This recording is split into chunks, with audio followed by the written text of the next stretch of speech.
Okay, at this point, I'd like to give the microphone. Sige, si Miss Janice. I-rotate ko muna, Miss Janice. I will give the microphone to Alwin Ignacio ng Daily Tribune. At saka Jad Tirada at Keme. Tirada at Keme. Can you enlighten us yung vlog spotting show mo sa YouTube, Alwin? With, Hi, this is Alwin Ignacio. This question is for Carla and for Richard. Carla. Hi, Alwin Ignacio of Tribune and the PT Show. Number one, you are starting with the 775 horror episode. How does it feel na kayo ang mag-start ng bar ng Shake, Rattle, and Roll na? It's an honor, syempre, to start the film. Nandun po yung pressure po talaga eh. I believe personally, ang pressure po siguro would be in the first episode and the third, yung mag-wrap up, no? Honor po yan. It's an honor to be part of the first episode, pero very fitting because it's a period episode. Dates back in 1775. So, maganda kasi magsiset na po kami kaagad ng mood. Yung vibe po ng aming episode na 1775, very, ma-mention po ni Miss Noreen earlier na wala pong sigawan, wala pong ganon talagang nasa eeriness, sa dilim, sa yung fact po na nasa Beaterio po kami, mga madre po kami, pero napasok po, no, napasok po ng isang evil entity. So maganda yon kasi umpisa pa lang po, tatakutin na po namin, pakikilabutin na po namin kayo. For Richard, 50 years in the making yung horror story nung 2015. Can you tell us a little bit of how easy or difficult what is to create that world and create the hero that you will portray in the movie? Yeah, it wasn't easy, of course, making our episode. It was very challenging, not only for us actors, but also for everyone, the production team, especially the production designers, the art department. They did a good job of creating a world where everything is devastated. Tapos yung mundo kasi namin, wala nang halaga ang pera, wala nang halaga ang possessions. It's all about survival and living every day as if it's your last.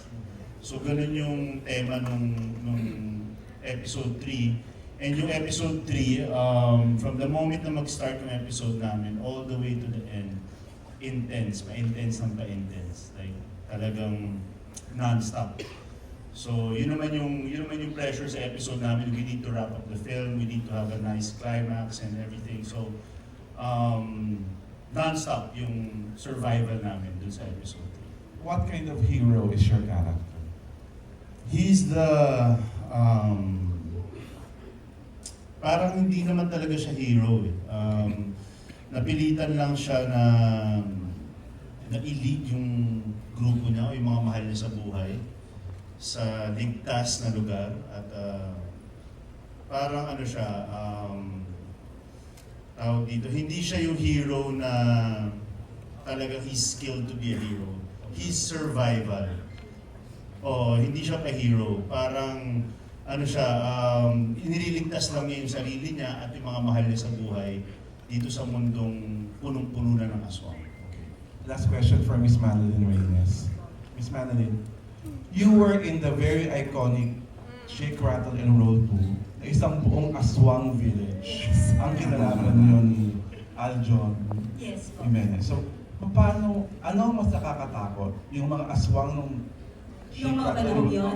O itong mga aswang ngayon? Dito kasi ang bibilis na nila eh. Oo, parang sa edad ko, ang bilis na nila. Nakakatakot din. Of course, nakakatakot yung noon. Pero yun kasi puro habulan lang eh. Pero dito parang may lumilipad na eh. Parang nasa taas mo na sila. So hindi ka na lang dito nakatingin. Oo, yun nga, upgraded na sila. Totoo. So parang nakakatakot din ito. Yung thought lang kasi na mapaligiran ka ng maraming aswang and you wouldn't know what to do talaga sa totoo lang. Whether yung mga aswang noon or ngayon. So parang kung nakakatakot. Thank you, Miss Madeline. Thank you. Thanks, Alvin. Before I give the microphone to Ms. Tessa Mauricio ng Manila Times, I'd like to ask a few questions, of course, kay Richard. Chard, You here in the year episode, you are reunited with your director in the phenomenal Incognito. How does it feel? May say ka ba sa pagkuha sa kanya to be your director in this episode, in your episode, Chart? Oh, it's an honor to be working with Direk Ian again. Oo, eh. We did a good run for Incognito. Woo! He was our director for one of our directors for Incognito. And it's an honor to be working with him. He's an actor's director. He knows what he wants. And he really guided us dito sa episode 3. And yeah, no, when I came on board dun sa project, Direk Ian was already there. So, yeah, it's great to be working with Direk Ian and hopefully we can do more. Meant to be talagang gawin yun to na Chart, no? Yun yung Direk Ian. Direk Ian, would you like to say something? You are reunited with one of your lead actors in Incognito. Direk. Okay, ayan, you're on. Actually, hindi lang si Richard. With Richard, actually pangatlong project na namin. Okay. Can you enlighten us with the So other nag-Ironheart kami, Incognito in this one. So parang bilis, no? parang kailan lang kami nagkakilala na we just finished the third project. And overwhelming kasi we shot Incognito sa Baguio. Tapos, nakita ko kay Richard, meron kaming childhood picture na nagpa-picture ako sa kanya. Sa Baguio rin. Sabi ko, trending ako. Tapos, kahit sabi niya, hindi niya alam si Raymond yun, to siya eh. Pero yun nga, parang, yun nga sabi ko, parang somehow, meron ding tulong ang universe sa pagtatagpo ng mga Totoo yan. like-minded na tao na with the same wavelength. Ang saya kasi si Richard very, collaborative siya in terms of creative, pati sa action scene na siya, coordinate kami. Ayun, masaya. Sana nga sa future meron pa tayo. And actually si Dustin din, it's not our first time. Kasi Okay, ano yung una niyo with the... sa Mano series na Family Fortune, yun yung first blood niya sa acting. As in, doon siya unang nasabak.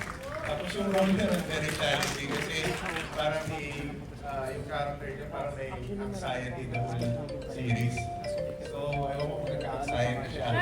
Pero I've seen him develop din from that series hanggang sa ngayon, hanggang sa nakaka-overwhelm din marinig ko yung mga fans na nagsisigawan na parang okay, I was part of his career din. So, yun, masaya naman to work with this cause. Yung the rest, masaya rin kasi feel ko yung hindi lang pagiging professional nila, kundi we've talked some personal stuff na feeling ko nakatulong rin sa pag-open up nila sa akin dito sa project. Alright, thank you, Direk Ian. I'd like to give the microphone to Ms. Tessa Mauricio ng Manila Times. Mauricio Ariola. Ayan, go ahead, Ms. Tessa. There she is. Ayan, standing. My question is for Manilyn ulit, if that's all right. Sabi nila, nung nagkaroon ng press conference early yung episode mo, I think a lot of the cast, no, I think whether from your episode and the other episodes have all said that ang paborito nila ay yung aswang, which you did, as you said, how many years ago? Ang aswang ay 19, ilan na po kaya?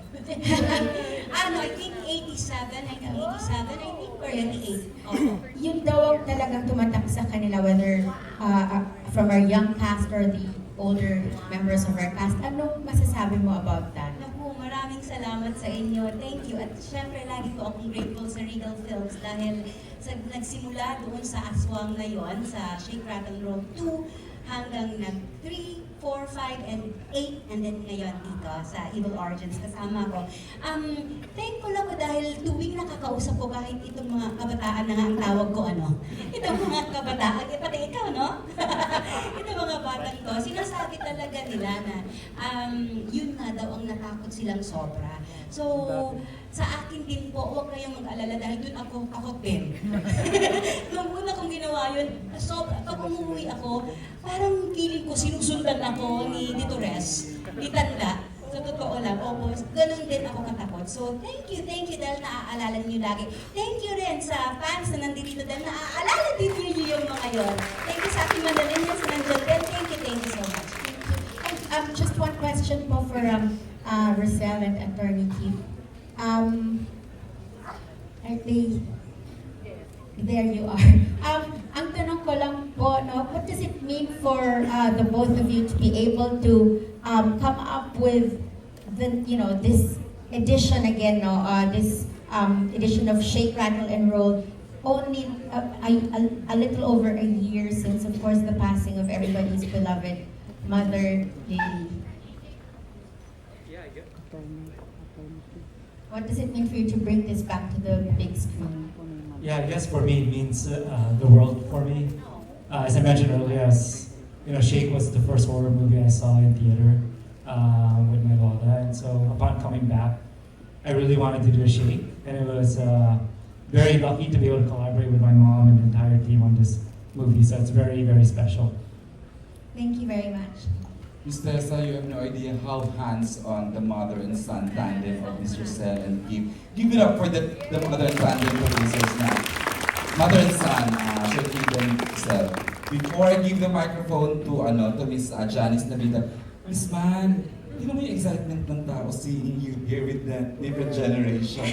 Kasi you're synonymous to Shake, Rattle, and Roll. Kumbaga, isa ka sa iconic character, isa ka sa gumanap. How does it feel na parang everyone here looks up to you, na parang so much respect? Oh, maraming salamat. Maraming salamat po. Like I always say, no, hindi po mangyayari lahat, hindi po dahil sa Regal Films, Ate, kay Attorney Keith, of course kay Mother Lily, lahat po ng ginawa kong Shake, Rattle, and Roll, laging nasa puso ko. Kaya salamat po talaga. Nung itinawag nila sa amin ito, ang unang tanong nila sa akin ay, gusto pa ba niya? Sabi nila kay Arjun, gusto pa ba niyang gumawa ng Shake, Rattle, and Roll? So sabi ko, ayoko na. Uy! Oo naman, syempre gusto ko. Kaya, thank you rin sa respect na nakukuha ko, hindi lang sa mga tao na nandito ngayon, sa mga taong sa social media na nagko-comment, nagpapakita ng kanilang pagkagusto sa ginagawa ko.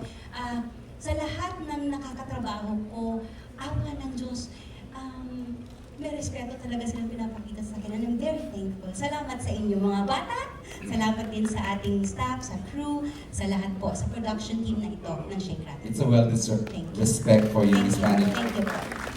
Again, before I give the microphone to Miss Janice, they were a surprise blockbuster movie last year with their award-winning movie, My Future You. I'd like to hear this time ang ginagawa ng Francet. I would like to ask Jean and Seth, how do you feel na ibang genre i-offer niyo sa fans niyo ngayong Pasko? Last year, iba, kilig, romance, ang ganda, award-winning, blockbuster. This time, mag-horror tayo.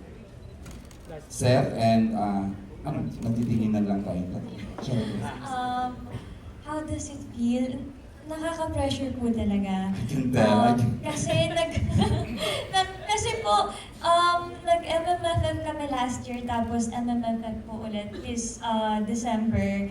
So syempre yung expectations, alam naman po namin yun, pero masasabi po namin na kahit na ang dami namin ginagawa, habang ginagawa yung Shake, Rattle, binigay po namin ang lahat namin dito. And sana ma-appreciate din po yun ng lahat ng manonood. Kasi dito po, naging hands-on din po talaga kami. Tatawid po from teleserye, tatawid kami ng pelikula. Lahat po yung lahat ng dugo, ng pawis, lahat ng puyat, lahat ng pagod. Kasama po yun ng ginagawa namin to. Pero syempre bukod po dun, ginagawa namin siya ng may pagmamahal. At yung pasasalamat sa Regal Entertainment, lalo kala Mr. Sel and kila Sir Keith. Kasi first Shake, Rattle po namin to, first horror movie ko po to. Horror ka na. Kasi ako first time ko po. Yung experience ko, sobrang saya na ganun pala, kasi pag nanonood lang ako dati, ini-imagine ko lang na paano kaya kung someday ako naman. Tapos ngayon, isa na rin ako sa mga mapapanood. So, it's early Christmas gift. You can tell, you can feel the appreciation in her heart. Thank you, Jean. And of course, Seth. Unang-unang gusto kong pasalamat kay Ma'am Rosel sa Sir Keith. nangyari yung sinabi nila nakaraang taon.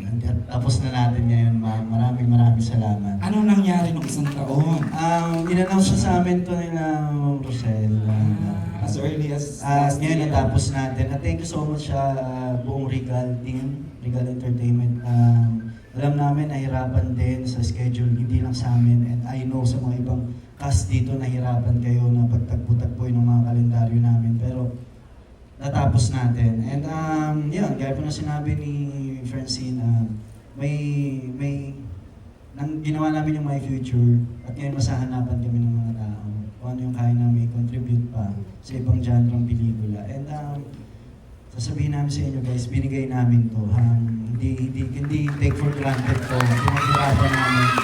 Thank you so much sa mga co-actors, mga nakasama namin.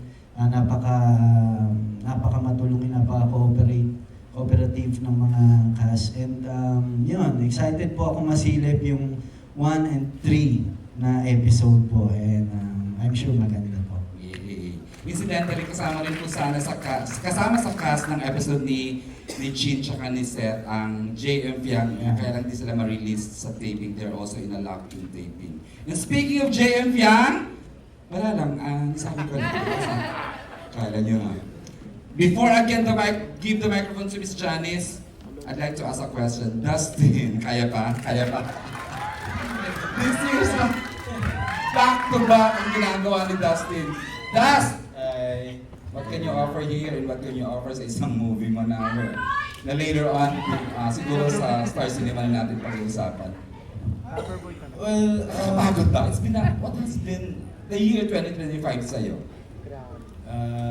grabe, daming blessings na Oo. dumating talaga. Ako naman talaga ever since super into work talaga ako. So, again, sabi ko nga, blessing siya, so hindi ko siya tatanggihan.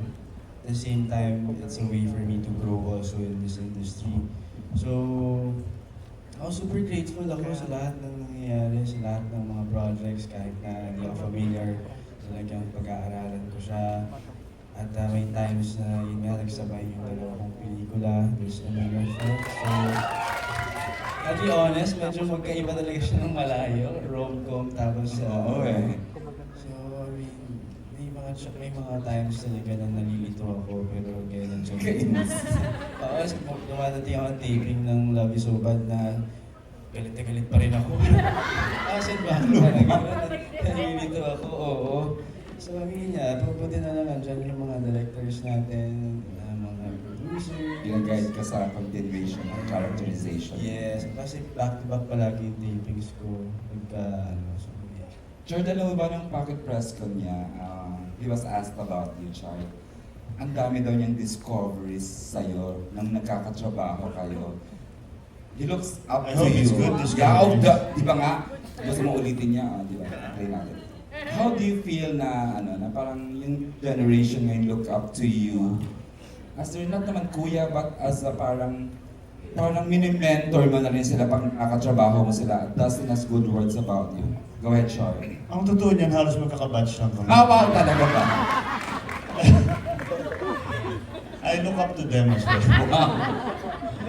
Hindi, it's good because also when I was also given the opportunity to start out making movies, making TV shows, I also had my mentors. I also had my kuyas na nag-guide din sa akin. And it's funny na ngayon ako naman yung nagbibigay ng advice or ako naman yung tinatanong nila about anything. But it's cool to be working with these young actors. They give such good energy on the set, and working with Dustin also and Matt and everyone on the set, talagang nag-enjoy kami sa set and not a dull moment. And sometimes I see Dustin coming sa set na walang tulog talaga. And I've been there and sabi ko, bro, bata ka pa, kaya mo pa yun. But yeah, that's part of the game, that's part of the industry, and I'm just happy for him and happy for where he is right now. Tapos handsome pa siya sa Eraya Restaurant. Special.